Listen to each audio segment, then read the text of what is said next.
राधे राधे बच्चों।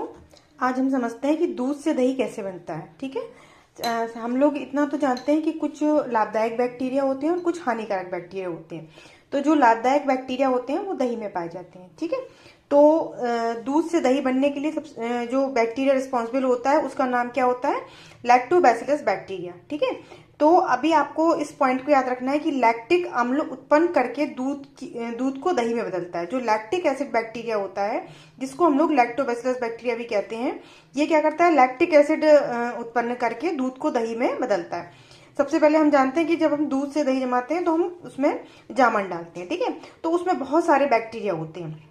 जो lactobacillus bacteria होते हैं, तो वो सबसे पहले क्या करते हैं कि जो दूध में शुगर पाई जाती है, शर्करा पाई जाती है, उसको हम लोग बोलते हैं लैक्टोज शुगर।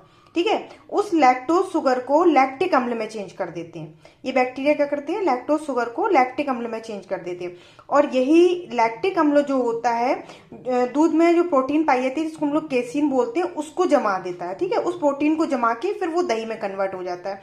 तो इसको आप शॉर्ट में इस तरह समझ सकते हैं कि दूध से दही बनाने की प्रोसेस में लैक्टोबैसिलस बैक्टीरिया या लैक्टिक एसिड बैक्टीरिया काम यूज होते हैं, और वो इसको लैक्टिक अम्ल में चेंज कर देते हैं, जिससे कि दूध से दही बनता है। इस पूरे प्रोसेस में जो प्रोटीन होती है वो दही के जम जाती है, और उसकी शुगर जो होती है वो लैक्टिक अम्ल में चेंज हो जाती है। और इस बैक्टीरिया का महत्वपूर्ण पॉइंट जो विटामिन होता है वो B12 उसमें उत्पन्न करता है, ये बैक्टीरिया, जो कि दूध से कहीं ज्यादा होता है दही में।